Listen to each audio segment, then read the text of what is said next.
In the middle of a stormy street, a blind old man fell. Hundreds walked by, but one poor boy stopped. What happened next? It didn't just change one life, it changed everything. Before diving into the story, comment where you're watching from, and don't forget to subscribe so you won't miss the latest stories. It happened in the middle of the busiest street during the heaviest rain of the year. The city was alive with chaos. Horns blared, street vendors shouted over the storm, and the endless tap-tap-tap of hurried footsteps echoed through the concrete jungle. Above, dark clouds loomed like heavy curtains, and in an instant, the sky tore open. Rain gushed down, unforgiving and cold, bouncing off roofs, umbrellas, and plastic-covered stalls. People moved faster, heads lowered, shoulders hunched, eyes glued to screens, ears plugged with music, hearts hardened by the demands of a relentless world. In the middle of it all, a lonely figure tried to cross a street that showed no mercy. Mr. Harish Mehra, that he was once a name that echoed in boardrooms and financial papers. A man who used to command attention with a simple nod. But today he was nearly invisible. Age had bent his back, time had drained the sharpness from his voice, and an illness had taken the last gift he had left, his sight. His white hair, neatly combed when he left his apartment, was now plastered to his forehead. He wore a dark, expensive suit, custom-tailored years ago when he still attended meetings and galas. But now, it looked like a costume from a different life. The fabric sagged against his skin, soaked and heavy with rain. His glasses, thick and fogged, sat crooked on his face. In one hand, he clutched a simple wooden cane, the only thing guiding him through this blurry world. Mr. Mehra had only wanted to go to the nearby bakery, a humble routine he kept to feel human. But today, the rain changed everything. As he took a step off the sidewalk, his foot struck a puddle he hadn't sensed. His cane wobbled. His shoes, slick with water, failed him. Time seemed to slow in that terrible second. His balance shifted. Arms flailed, and with a short, sharp cry, a cry full of panic and helplessness, he fell. His body hit the pavement with a dull thud, and the world kept moving. People glanced, hesitated, then kept walking. Some turned their heads, uncomfortable, pretending they hadn't seen anything. Others assumed someone else would help. Cars splashed past, indifferent. A rickshaw driver slowed slightly, but sped away once he saw the old man was blind. "Not my problem," he muttered. Mr. Mehra lay there for a few moments, shocked, vulnerable, and utterly alone. The cold water soaked through his clothes into his bones. His palms were scraped. His cane had rolled away, lost in the street. His body trembled, not just from the cold, but from the weight of something much heavier. Helplessness. For a man who had once controlled companies, steered meetings, and built empires, lying flat on the ground like this was a blow to the soul. He wasn't just in pain, he was embarrassed, angry, forgotten. He reached out, but there was nothing to grab, just the sound of strangers' footsteps splashing around him. He tried to call out, but his voice cracked. No one heard. Or maybe no one cared. Was this it? Was this what life had come to? And then, like a shift in a dream, everything changed. A pair of feet stopped nearby. Small, bare ankles splashed into the puddle beside him. There was a pause, and then a soft voice cut through the noise. "Uncle, are you okay?" Mr. Mehra turned his head toward the voice. A child? Gentle hands touched his shoulder, steadying him. The boy was no more than 12, soaked head to toe, wearing a worn-out light blue t-shirt that clung to his chest and a pair of faded jeans. His curly hair was drenched, sticking to his forehead, and his eyes, dark, alert, and full of concern, searched the old man's face. "Don't worry, I'm here," he said. For a moment, Mr. Mehra said nothing. His lips quivered, not because he was hurt, but because he was stunned. Stunned that someone stopped. Someone saw him. The boy gently lifted his arm and helped him sit up, placing a hand on his back for support. "You're bleeding a little," he said, glancing at the old man's scraped hand. "I'll get your stick." Within seconds, the boy retrieved the cane and handed it to him like it was made of gold. He crouched beside the man, shielding him from the still falling rain with his small frame. Mr. Mehra clutched the cane and exhaled deeply. "Thank you," he whispered. The boy nodded. "It's okay. I couldn't just walk by." And that's how it began. In the middle of a crowded street, in the pouring rain, a young boy with nothing but kindness stopped for a man who had once had everything. What happened next was nothing short of unbelievable. The rain fell harder now, as if the sky itself was crying. Blurred headlights cut through the mist, and puddles rippled with each passing step. But on one corner of the street, a boy stood still, his eyes fixed on the figure lying helpless on the road. His name was Ayan, just 12 years old, but already carrying the weight of someone much older. He didn't have an umbrella, that he didn't even have proper shoes, just torn sandals that let in water like open windows. His faded light blue t-shirt clung to his skinny frame, and his jeans were soaked all the way up to his knees. But even as water dripped from his chin and his teeth began to chatter, he didn't blink. He saw what no one else would bother to look at: an old man, blind, alone, and hurting, lay on the pavement. Ayan didn't wait. Without hesitation, he ran across the street, narrowly avoiding a splashing rickshaw. His small feet kicked up water. As he sprinted toward the man, drivers honked. A man under a shop awning called out, "Airy kid, what are you doing in the rain?" But Ayan didn't care. He dropped to his knees beside the man, not worried about the water soaking through or the dirt on the ground. "Sir, are you okay?" he asked, his voice soft but steady. Filled with concern, the old man groaned faintly and turned his head. His hands searched the wet ground, his glasses sliding down his nose. "My cane? I can't see," he mumbled, his voice trembling more from emotion than from pain. Ayan nodded. "Don't worry, I'll get it." He gently placed a hand on the man's shoulder to steady him, then stood and searched the puddles around them. A few feet away, the wooden cane floated in a shallow stream of rainwater. Ayan grabbed it and returned, placing it into the man's shaking hands. "There," he said, kneeling again. "You're okay now." The man clutched the cane tightly, as if it was his last lifeline. Ayan looked at him closely. The old man's face was lined with age, deep furrows in his forehead, skin pale from the cold. But what stood out most was the pain in his expression. Not physical pain, but something deeper, the pain of being forgotten. Ayan, despite being just a child, recognized that look. He'd seen it in his mother's face some nights when the bills piled up or when she thought he was asleep and cried quietly into her pillow. Without thinking, the boy shuffled closer, crouching beside him and raising his arms slightly to block the falling rain. His small frame couldn't shield much, but it was enough to show he cared. The old man turned his face toward him. "What's your name, Beta?" he asked, his voice hoarse but more stable now. "Ayan, sir." There was a pause. Then, the old man let out a shaky breath that might have been a laugh, or maybe a sigh of relief. "You're a good boy, Ayan." His hand gently touched the boy's arm. "Not many like you these days." Ayan smiled shyly. Anyone would have helped. But deep down, he knew that wasn't true. He had watched dozens of people walk by. Some stared, some looked away, some even quickened their pace, but none of them stopped. Only he had. Ayan stood up and looked around. "Do you live nearby, sir? Should I call someone?" The man shook his head. "No, I live alone, just a few blocks away. But I don't think I can make it by myself." "Then I'll help," Ayan said instantly, offering his hand. The old man hesitated. No one had offered him help in so long.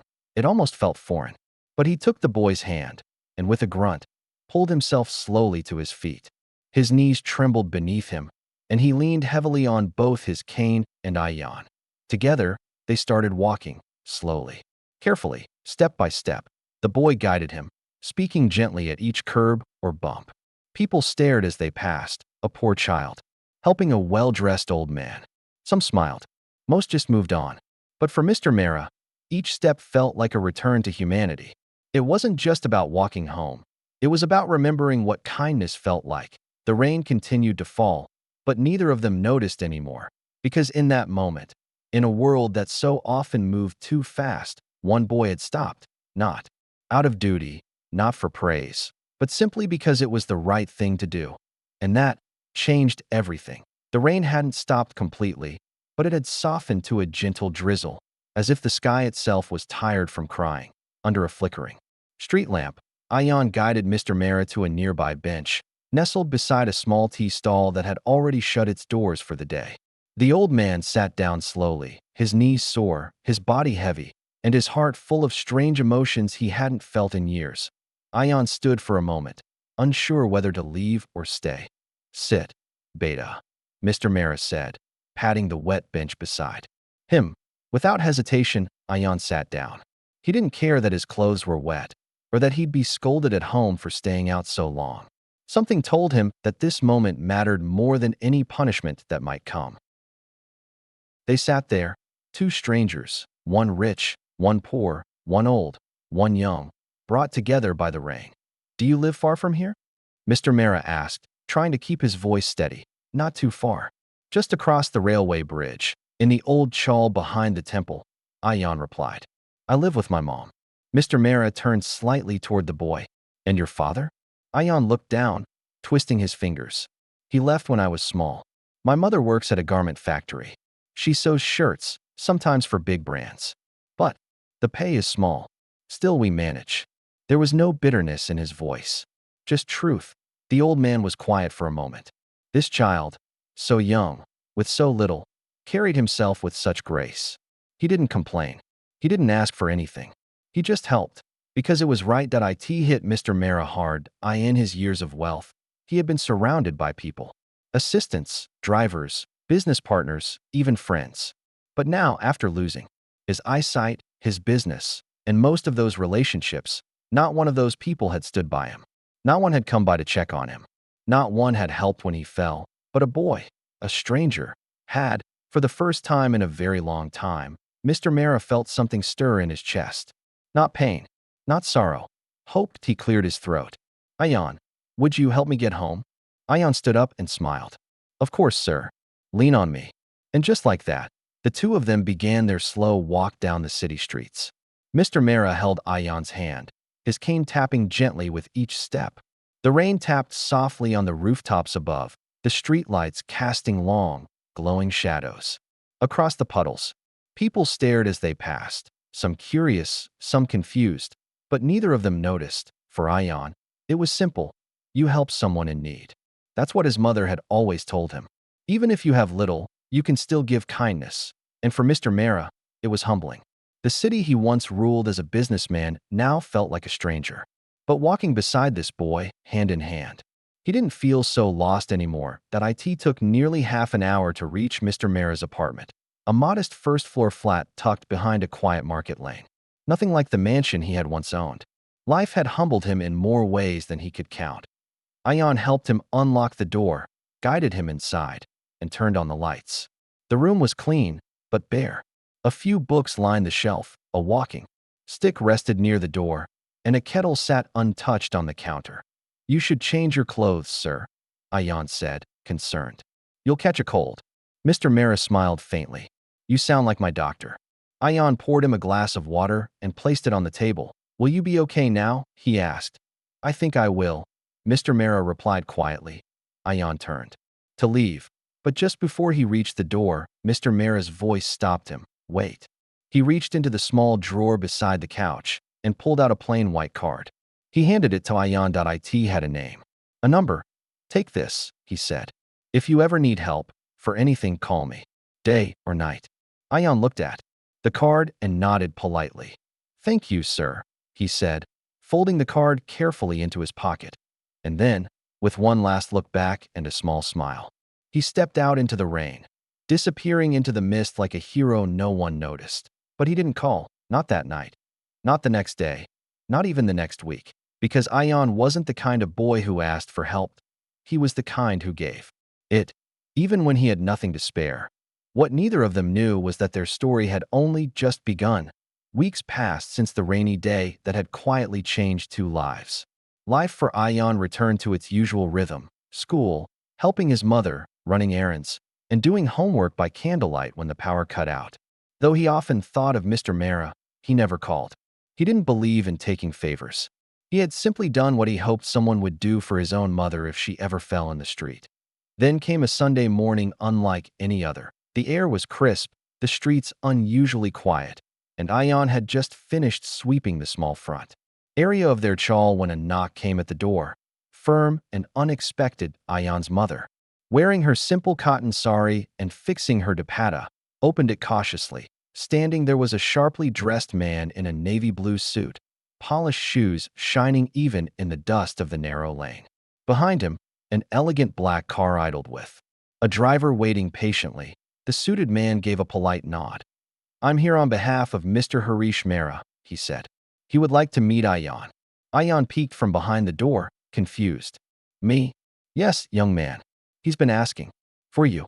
The boy and his mother exchanged glances, equal parts surprise, curiosity, and hesitation. But the man's tone was sincere, respectful, and something in his eyes said this was no trick. Minutes later, they were inside the car, which smoothly pulled away from the cramped lanes of their neighborhood and glided into wider roads lined with trees and flowering hedges. Ayan had never ridden in a car like this before. He kept looking out the window, wide-eyed, his mother quietly holding his hand. Finally, they arrived at a grand house tucked behind tall gates. This wasn't the small apartment Ayan had seen before. This was Mr. Mehra's real home, a sprawling bungalow with a garden full of marigolds and a veranda that looked like something out of a movie. At the entrance stood Mr. Mehra himself, wearing a simple but elegant kurta, his dark glasses in place, his walking cane beside him. "Welcome," he said, with a warm smile. "I'm so glad you came." Ayan and his mother folded their hands respectfully. "Sir, we didn't expect." Ayan began. Mr. Mehra gestured for them to sit in the shaded patio, where chairs and tea awaited them. "I've wanted to meet you again ever since that day," Mr. Mehra said, turning toward Ayan. "That day in the rain. You gave me something I hadn't felt in years." He paused, then continued slowly. "I built businesses. I had money, cars, everything one could imagine. But I lost my sight to illness. And with it, I saw people's true faces. My relatives, those who once smiled in my presence, began circling me like vultures. Some wanted my money. Others wanted my properties. Not one of them offered me companionship or respect." His voice trembled just slightly. "But that day Ayan, you didn't see a rich man. You saw a human being who needed help." Ayan looked down shyly, while his mother dabbed at her eyes with the edge of her sari. Mr. Mehra smiled again. "That moment reminded me of the world I'd forgotten. A world where kindness wasn't for sale. You gave me something money couldn't buy, human connection." Then came the moment that left them speechless. Mr. Mehra leaned forward.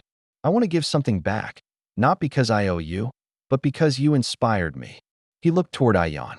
"I'm offering you a full scholarship to the best private school in the city. Uniforms, books, tuition, everything will be taken care of." Ayan's eyes widened. He blinked, unsure if he had heard correctly. "And that's not all," Mr. Mehra added gently.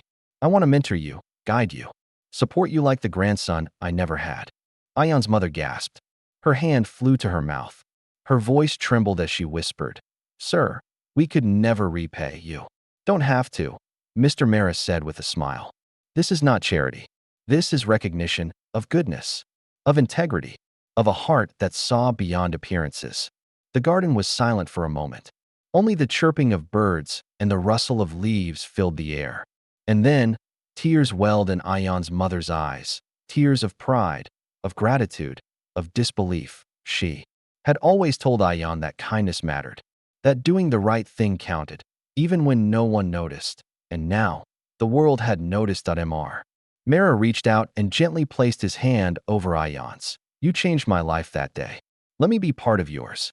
What began in the rain turned into a story that would inspire hearts for generations. In the years that followed that fateful day, Ayan's life changed completely, not through magic, but through opportunity and effort, mentorship and love. From the cramped chawl he once called home, Ayan now traveled each morning in a school van to one of the most prestigious private schools in the city.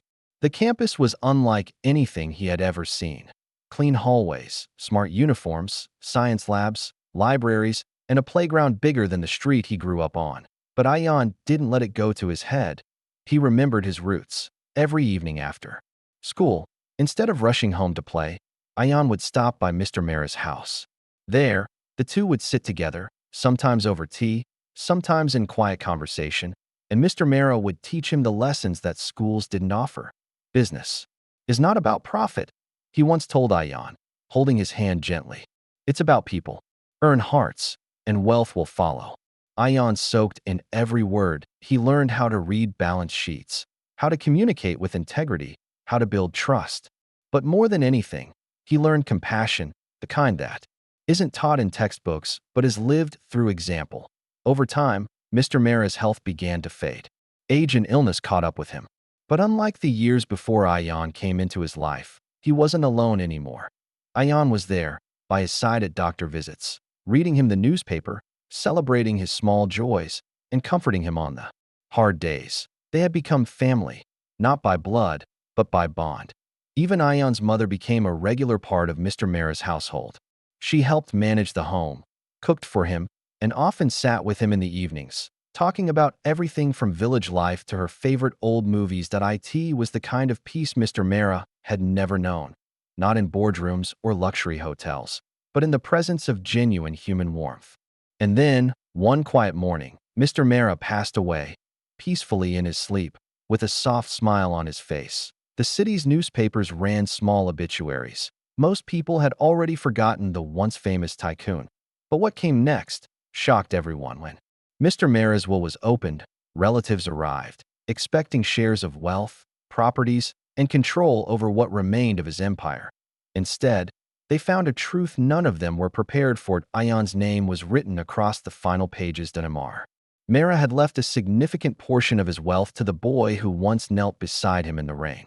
This included shares in his business, a substantial education fund, and, most surprisingly, the very home where they had spent so many evenings together. But it wasn't about the money. It was about meaning. In his handwritten note attached to the will, Mr. Mara had written, "I leave this not to repay a favor, but to honor a heart." Ion gave when he had nothing. I give now so he may have everything. Ion's mother wept, not out of greed or pride, but from the overwhelming realization that kindness, when given freely, truly did come back tenfold. Ion didn't waste a moment.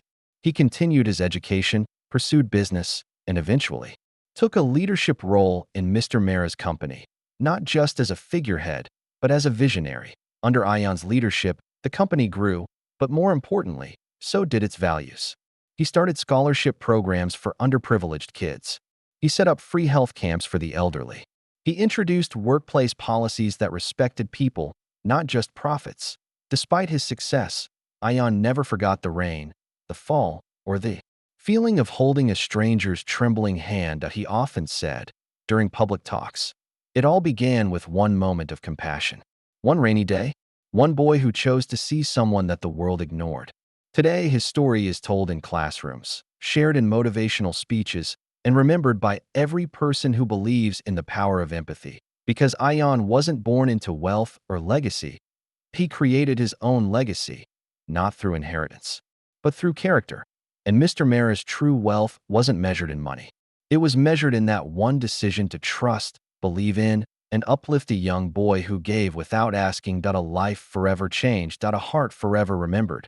All because of one simple act of kindness. Cloud with rain sometimes, the smallest acts of kindness can unlock the biggest changes in life. Ion didn't have money, power, or influence, but he had a heart. And that changed everything. Blue Heart, if this story touched you, don't forget to like, comment, and share. Subscribe for more real, emotional, and unforgettable stories every week.